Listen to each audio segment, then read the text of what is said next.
이에 그들의 눈이 밝아져 자기들이 벗은 줄을 알고 무화과 나무 잎을 엮어 치마로 삼았더라. 그들이 그날 바람이 불 때 동산에 거니시는 여호와 하나님의 소리를 듣고 아담과 그의 아내가 여호와 하나님의 낯을 피하여 동산 나무 사이에 숨은지라. 여호와 하나님이 아담을 부르시며 그에게 이르시되 내가 어디 있느냐 이르되 내가 동산에서 하나님의 소리를 듣고 내가 벗었으므로 두려워하여 숨었나이다. 21절입니다. 여호와 하나님이 아담과 그의 아내를 위하여 가죽옷을 지어 입히시니라. 아멘. 하나님께서 세상을 아름답게 창조하셨고 피조물 중에 사람을 하나님의 형상으로 매우 특별하게 만드셨습니다. 그 사람에게 능력을 주셨고 지혜를 주셨고 책임과 자유를 주셔서 하나님이 세상을 만드신 그 계획과 목적을 따라 사람을 그 하나님의 그 영광에 동참토록 하셨습니다. 그리고 하나님이 그들과 약속을 맺으셨고 선악을 알게 하는 나무의 열매는 먹지 말라라고 하시며 먹는 날에는 약속을 깨뜨리는 행위로 간주하여 하나님께로부터 분리되어 사망에 이르게 된다라는 말씀을 해주시죠. 그러다가 어느 날 뱀의 유혹으로 아담과 하와는 그 열매를 먹고 말았고 열매를 먹기 전에는 알 수 없었던 것을 이제는 경험하기 시작을 합니다. 선악을 알게 하는 나무에서 선악을 안다라고 할 때 그 알다라는 말은 히브리어로 야다라는 동사에서 파생한 다하트라는 단어인데요. 다하트는 경험적으로 알다라는 단어로서 어떤 정보를 지식적으로 습득하는 정도가 아니라 경험을 통해서 지식과 깨달음을 얻을 때의 그 알다입니다. 그동안 악에 대해서는 전혀 모르고 있었던 그들이 이제는 하나님으로부터 분리되었고 그들에게 죄가 들어와서 이제 죄를 경험하게 되고 그동안은 알지 못했던 악한 감정들을 느끼기 시작했던 것이죠. 오늘 본문에서 설명하다시피 하나님에 대하여 공포와 두려움을 느끼게 되고 자신들의 존재에 부끄러움과 수치심을 알게 되었습니다. 지난번에 인간이 느끼는 이 두려움과 수치심 때문에 인간이 비열해지고 비겁해진다고 말씀드린 적이 있습니다. 우리가 살아가는 이 세상의 그 권력과 폭력 앞에서 우리는 얼마나 많은 그 두려움과 수치심의 경험과 감정들을 느끼면서 살아가고 있는지 모릅니다. 어찌 보면 인간은 그러한 상처투성이로 얼룩져서 살아가고 있는 듯합니다. 수치심이란 외부로부터 강압적인 충돌이나 충격을 받았을 때 그 상황을 어떻게 대처할 능력이 없을 때 느끼는 감정이 이 수치심이라고 합니다. 만약 수치심을 느끼면 어떤 마음이 들고 어떻게 행동하고 싶으신가요? 가리고 싶고 도망가고 싶고 또 그 순간 보호받고 싶은 욕구가 생기는 것입니다. 아담과 하와가 자신들이 벗었음을 알고 두려워해서 숨습니다.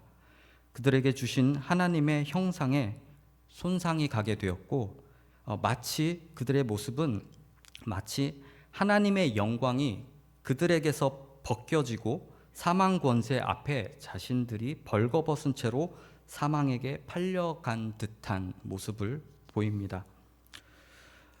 이 모습이 죄의 결과로 얻어진 우리가 세상을 살면서 세상 권력과 그 폭력 앞에서 느끼는 우리들의 현실 속에서의 그 연약함과 비참함입니다.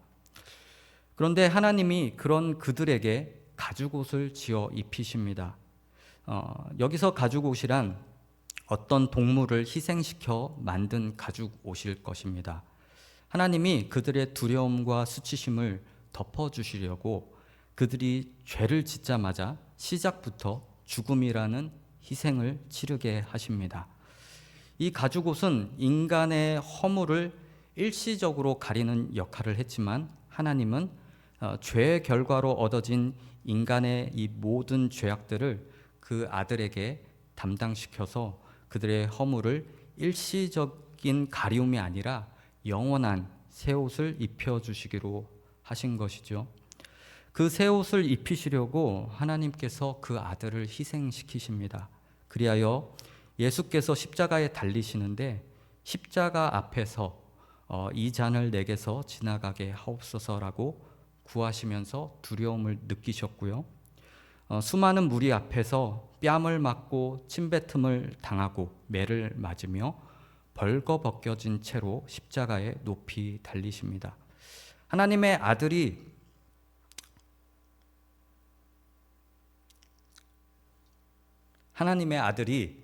죄인들을 위하여 육신으로 오셔서 자신의 몸에 두려움을 담아내시고 수치심을 담아내십니다. 주님이 세상 그 권력 앞에서 벌거벗겨진 채로 자신의 몸으로 우리의 모든 두려움과 수치심을 십자가에 못 박으신 것입니다. 오늘 본문의 배경 속에서 예수님이 이 땅에 오신 목적을 잘 보여주는 또 하나의 장면이 있습니다. 요한복음 8장에 나오는 간음하다 붙잡힌 여인에 대한 이야기입니다.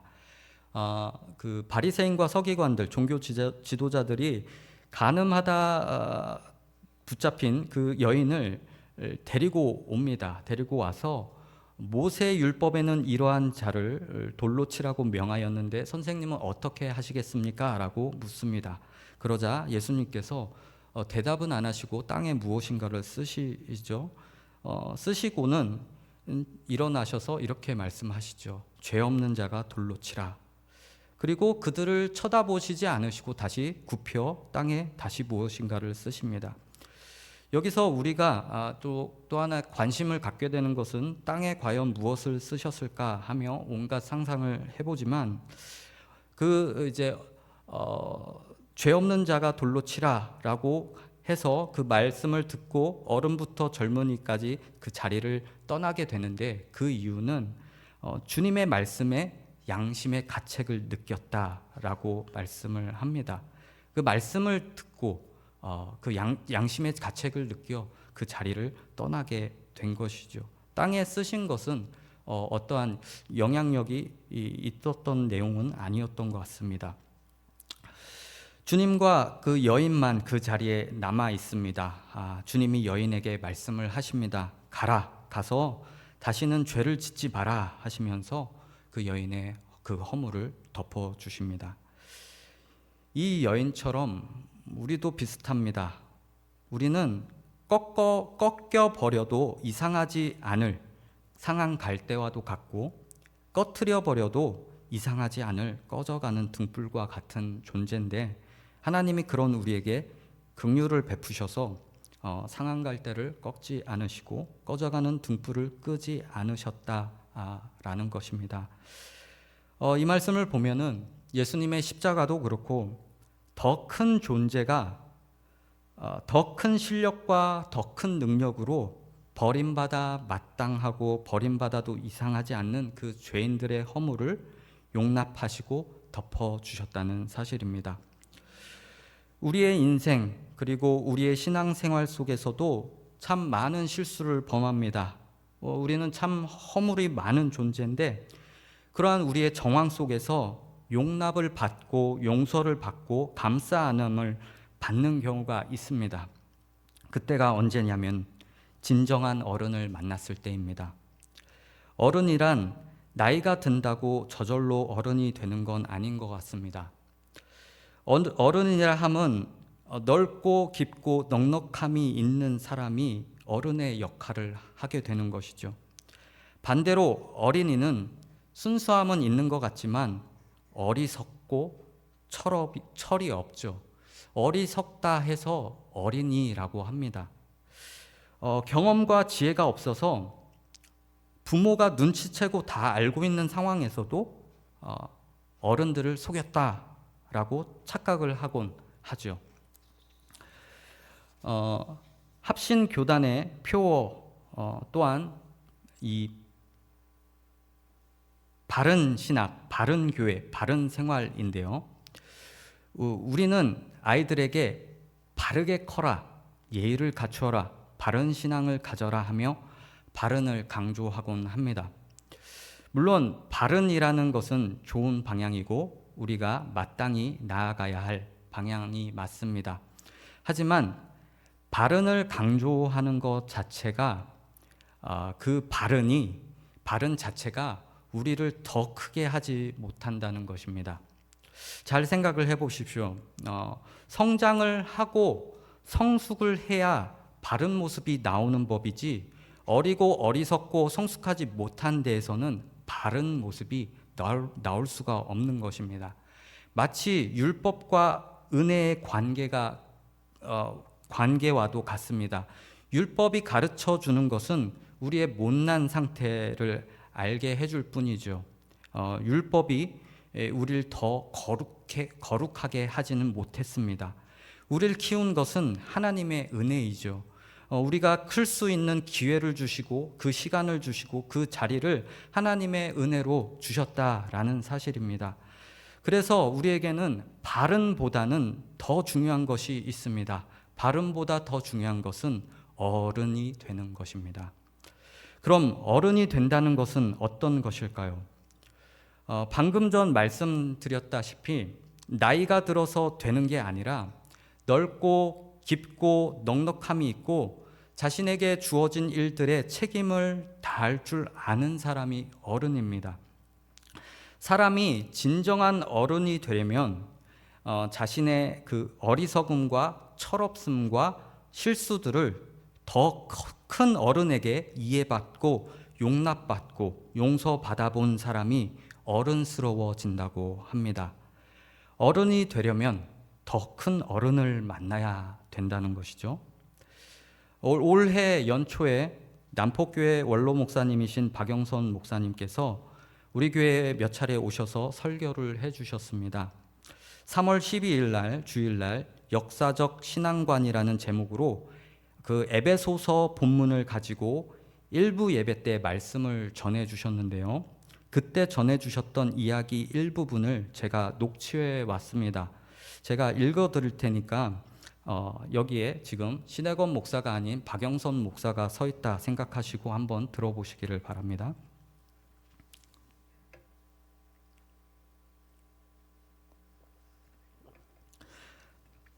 제가 부목사 시절에 남서울교회 홍정길 목사님 교회에 부임을 했는데 그때는 제가 화내는 이 문제에 충만한 때였습니다. 이동원 목사님이 홍 목사님께 저를 추천해서 홍 목사님이 저를 면접도 안 하고 부목사로 불렀어요. 주일 아침에 교인들에게 인사시키고 주일 오후 설교를 하래요. 그래서 오후 설교에 섰죠. 교회당도 그때는 처음 보는 현대식 교회당, 교인들도 다 지식인, 분위기 좋았어요. 저는 뭔가 불편했어요. 제가 불편하니까 다들 그렇게 보이더라고요. 사사기 입다를 했습니다. 설교를 하면서 하나님이 이스라엘 백성에게 너희가 고난을 받는 것은 너희가 국력이 약해서 국방력이 약해서가 아니고 내가 블레셋이나 미디안이나 옆 나라를 쳐부수는 건 이 입다 같은 깡패 하나 세워서도 할 수 있다. 너희가 고난을 받는 건 너희가 편안히 살고 너희가 좋으면 그만인 민족이 아닌 내 목적하는 민족이고 내가 너희에게 무엇을 요구하는지 알리려고 너희가 편안하고 만사 형통해서 자빠져 있는 걸 내가 자꾸 깨우는 거란다. 남서울교회 교인들에게 내가 그랬어요. 내가 보니까 목사님하고 여러분하고 짜고 우리 잘하고 있죠. 우리 잘하고 있어요. 복 받으십시오. 이게 짜고 치는 고스톱을 하는 것 같더라. 무슨 홍꺽정이 같은 거 하나 세워놓고 서로 웃고 잘난 척하고 헤어지고 그게 기독교인 줄 알아? 하시면서 여기에서 분노를 참지 못하는 단어를 쓰셨는데 저는 감당이 안 돼서 이 부분을 생략했습니다. 궁금하시면은 예배 후에 저를 찾아오십시오. 시원하게 말씀드리겠습니다. 계속해서 읽겠습니다. 그래갖고 교회가 확 뒤집어졌어요. 처음 온 새파란 30대 부목사가 담임 목사 보고 홍꺽정이라고 그러질 않나. 교회가 짜고 치고 치는 고스톱이라고 뒤집어 놓고 그날 쫓겨나야 맞는데 그 새파래진 분위기 때 사회 보신 홍 목사님이 고개를 젖히면서 웃으셨어요. 으하하하하. 난 평생 빚을 지고 그런 어른을 만나 마음껏 설교할 수 있었어요. 미운 소리 막 해댔어요. 설교에 함께 섰던 장로님이 기도를 이렇게까지 했어요. 하나님, 오늘 우리 박 목사님 고함 좀 지르지 않게 해주시옵소서. 재밌으시죠? 그날 이 설교를 듣고는 많은 성도님들이 웃으셨습니다. 그런데 그 웃는 상황에서 저는 이 이야기를 듣고 왜 이렇게 눈물이 나는지 모르겠습니다. 생각해보니 두 가지 이유에서였습니다. 첫 번째는 박영선이라는 젊은 목사가 가졌던 고민들. 하나님은 도대체 왜 이렇게 일하시는가? 나에게 왜 이렇게 하시는가? 그리고 신자들은 하나님의 목적도 모른 채 그냥 오늘 하루 아무 일 없이 넘어가면 복받은 줄로 착각하고 고단한 현실에 대한 고민은 다 덮어버린 채 그냥 아무 일 없는 척, 믿음이 좋은 척 해버려서 신앙에 고민 많은 자들의 생각들을 무색하게 만들어버리는 그런 신앙생활에 대한 고민, 갈등, 비명, 분노에 찬 이 박영선이라는 젊은 목사의 모습과 그 순간 제가 고민에 빠져 있는 그 모습이 저의 현재의 모습이 겹쳐져서였고요. 두 번째는 내게는 과연 저런 어른이 있단 말인가? 담임 목사를 향해 무슨 홍꺽정이 같은 거라고 불러도 하하하 하며 웃어 넘겨주고 강단에서 미운 소리 막 해대도 그런 설교를 받아줄 만큼의 넉넉한 어른이 나에게는 있는가 하는 큰 어른에 대한 부재에 그렇게 눈물이 났습니다. 사람들이 저를 보시고는 착하다라고 많이들 말씀하십니다. 심지어 초등부 그 어린 학생도 이런 말을 하더라고요. 목사님은 순해서 목사님 아들들이 목사님을 안 무서워할 것 같아요 라고까지 들었습니다. 만감이 교차하는 순간이었습니다. 그런데 제 마음에도 이로 말할 수 없고 표현할 수 없는 분노가 많다는 사실입니다. 보통은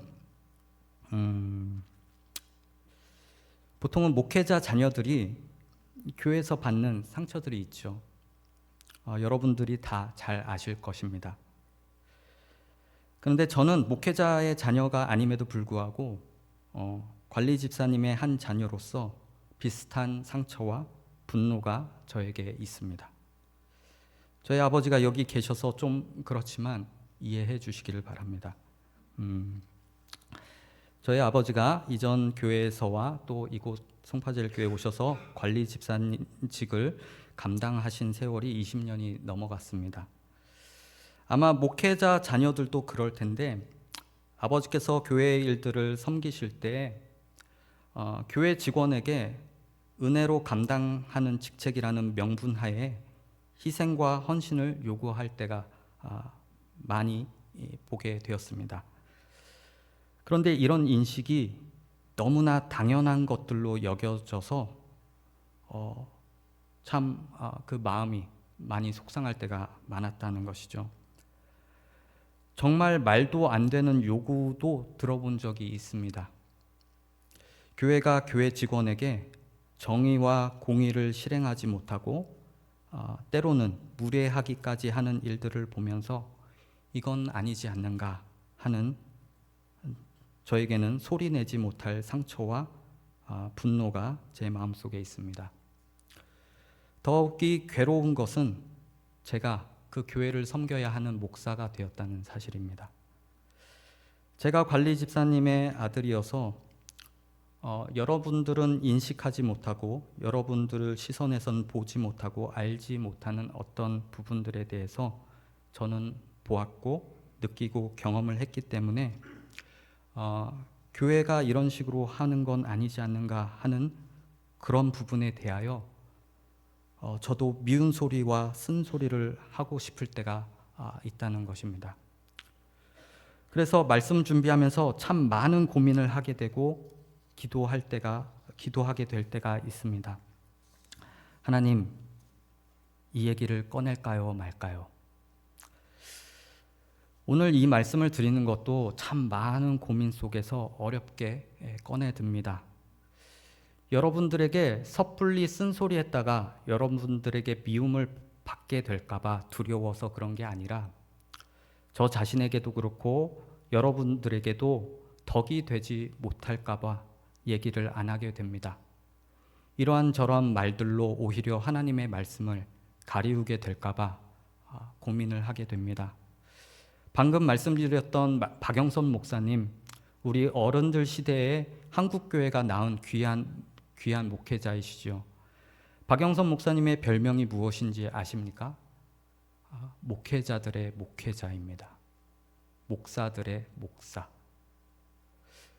괜히 이런 별명이 생긴 게 아닙니다. 그동안의 깊은 고민 속에서 얻어진 그 신앙의 여러 통찰이 젊은 목회자들과 또 여러 성도들에게 일깨움을 주었기 때문입니다.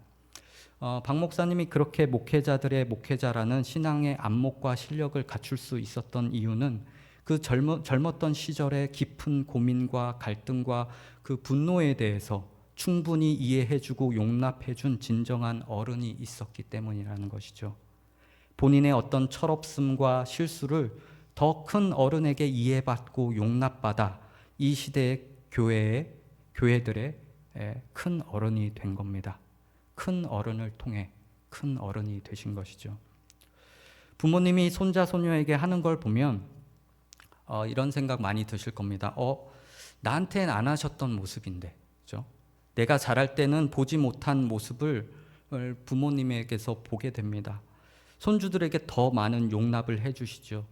우리들을 키울 때는 먹고 살기 바쁘고 키우기가 바빠서 자식의 그러한 존재에 대해서 어떤 기쁨과 즐거움 같은 걸 누릴 여력이 없다가 이제는 시간이 지나 할아버지 할머니가 되니 좀 더 여유로운 시선으로 그 존재를 바라보게 된 것이죠. 지나온 세월 속에서 그 경험들이 그런 안목과 넓이와 깊이를 만들어낸 것입니다. 찡찡대는 아이에게 버릇 나빠질까 부모가 엄격하게 대할 때면 할머니, 할아버지가 어르고 달래면서 자식들에게 이렇게 이야기를 하죠. 얘야, 그러지 마라. 너네 키울 때도 너네도 다 그러고 컸다 하면서 울고 있는 손주에게 그만 울고 가자, 할비가 깎아 사줄게 하고 데리고 나갑니다. 아마도 할아버지, 할머니가 되면 경험을 통해 깨닫게 되는 삶의 지혜는 부모는 자식을 이기지 못한다라는 사실인 것 같습니다.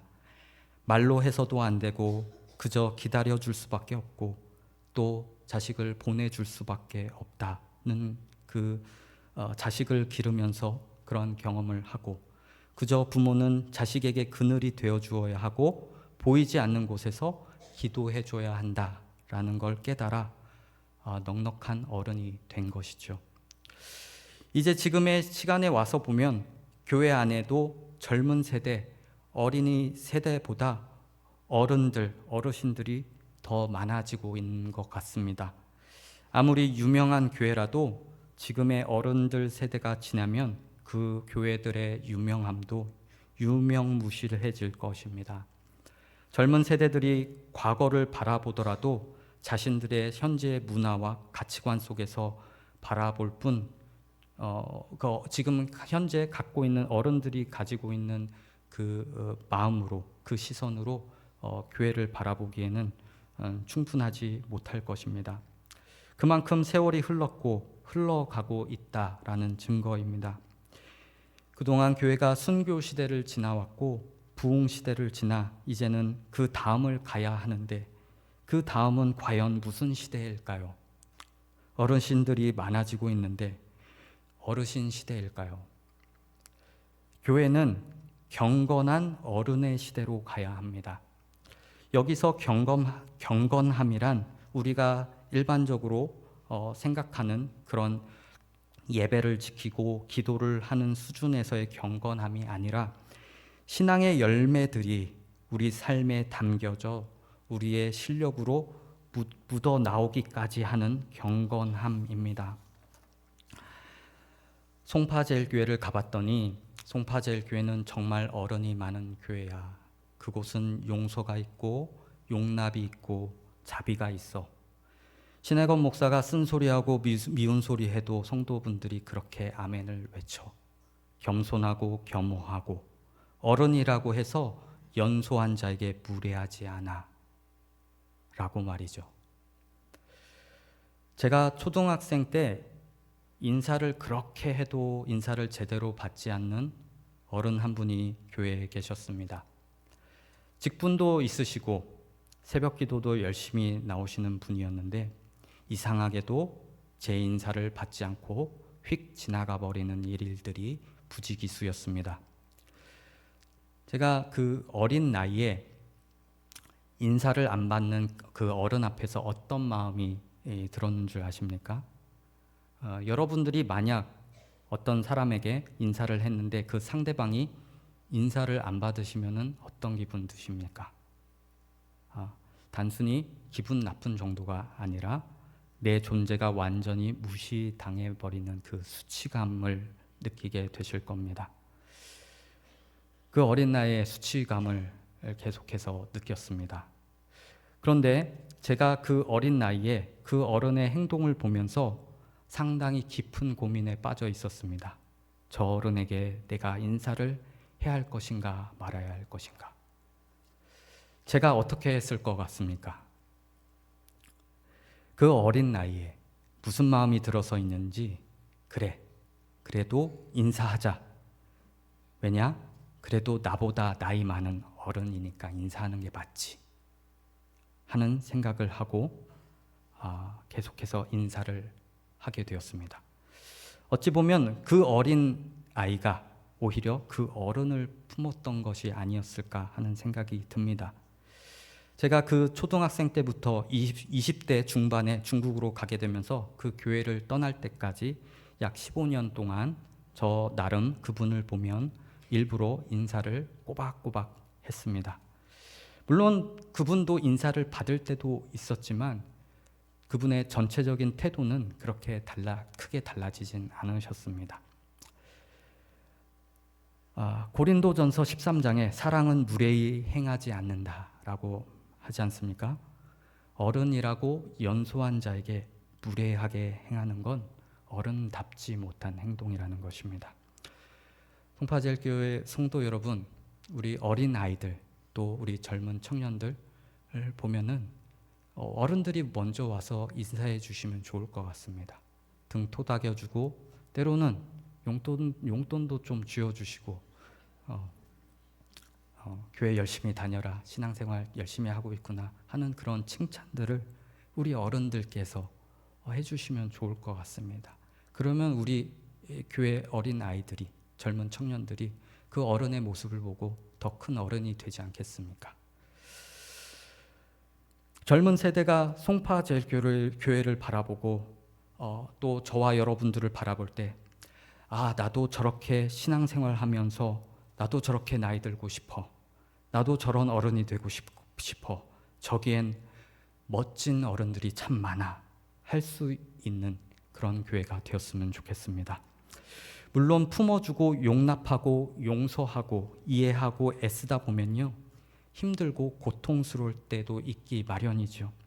하지만 우리 주님이 우리에게 그렇게 행하셨고 우리 보러도 주님이 가신 그 길을 걸으라고 하십니다. 에베소서 4장 24절부터 32절까지의 말씀에 이렇게 되어 있는데요. 한번 스크린에 한번 띄워주시면 감사하겠습니다. 에베소서 4장 24절부터 32절 제가 읽어드리겠습니다. 하나님을 따라 의와 진리의 거룩함으로 지으심을 받은 새 사람을 입으라. 그런즉 거짓을 버리고 각각 그 이웃과 더불어 참된 것을 말하라. 이는 우리가 서로 지체가 됨이라. 분을 내어도 죄를 짓지 말며 해가 지도록 분을 품지 말고 마귀에게 틈을 주지 말라. 도둑질하는 자는 다시 도둑질하지 말고 돌이켜 가난한 자에게 구제할 수 있도록 자기 손으로 수고하여 선한 일을 하라. 무릇 더러운 말은 너희 입 밖에도 내지 말고 오직 덕을 세우는 데 소용되는 대로 선한 말을 하여 듣는 자들에게 은혜를 끼치게 하라. 하나님의 성령을 근심하게 하지 말라. 그 안에서 너희가 구원의 날까지 인치심을 받았느니라. 너희는 모든 악독과 노함과 분냄과 떠드는 것과 비방하는 것을 모든 악의와 함께 버리고 서로 친절하게 하며 불쌍히 여기며 서로 용서하기를 하나님이 그리스도 안에서 너희를 용서하심과 같이 하라. 아멘. 하나님이 아담과 하와에게 가죽 옷을 입혀 주셨듯이 우리에게 그 아들을 보내사 우리의 두려움과 모든 수치를 그 아들과 함께 십자가에 못 박으시고 이제는 우리에게 새 사람을 입으라라고 말씀해 주십니다. 믿음의 성장을 통하여 친절과 긍휼과 용서와 용납을 할 줄 아는 넉넉하고 경건한 어른들이 되라고 말씀해 주십니다. 하나님이 우리를 넉넉하게 만드시려고 저와 여러분들의 삶 속에서 여러 일들을 겪게 하셨는데 지금까지 있었던 이런저런 경험들로 이것이 상처가 되어서 그 상처 때문에 오히려 좁아진 마음이나 그러한 태도를 갖게 되는 것은 하나님의 목적하신 바가 아니라는 사실입니다. 젊은 세대에게 감동을 주자라는 이야기가 아닙니다. 감동은 우리가 만들어내는 것이 아닙니다. 어른 세대가 그동안 열심히 신앙의 자리를 지키면서 신앙생활을 해오셨다면 이제는 그 신앙의 열매들이 무엇인지를 나타내야 할 때가 되었다라는 것입니다. 옛사람은 그저 죽어가는 인생이지만 새 사람은 생명으로 자라나는 인생입니다. 하나님이 우리에게 그러한 경건한 어른이 되라, 그렇게 커 나아가라고 말씀해 주시는 것이죠. 그러면 우리는 어느 때까지 얼마만큼 자라나야 하는 걸까요?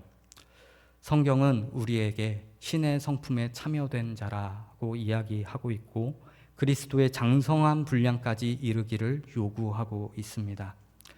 얼마만큼 자라야 하는가에 대한 잘 표현한 단어가 있죠. 그것은 충만이라는 단어입니다. 그리고 시편의 고백에도 이런 고백이 있습니다. 내 잔이 넘치나이다. 하나님은 감히 우리 인생에 내 작은 존재에 담을 수 없는 은혜를 담아주셨습니다. 그것이 우리 같은 죄인을 용납하심이었다는 사실을 기억하시기를 바랍니다. 그러니 우리에게 바른보다 중요한 것은 어른이 되는 것입니다. 기다림이 있고 배려가 있고 무례하지 않으며 용납과 용서를 가진 어른 말입니다. 그 하나님의 목적을 따라 저와 여러분이 신앙의 넉넉한 어른의 그 역할을 감당할 수 있게 되기를 소망합니다. 그리하여 우리 송파제일교회가 경건한 어른의 시대를 걸어 나아갈 수 있기를 주님의 이름으로 간절히 소망합니다.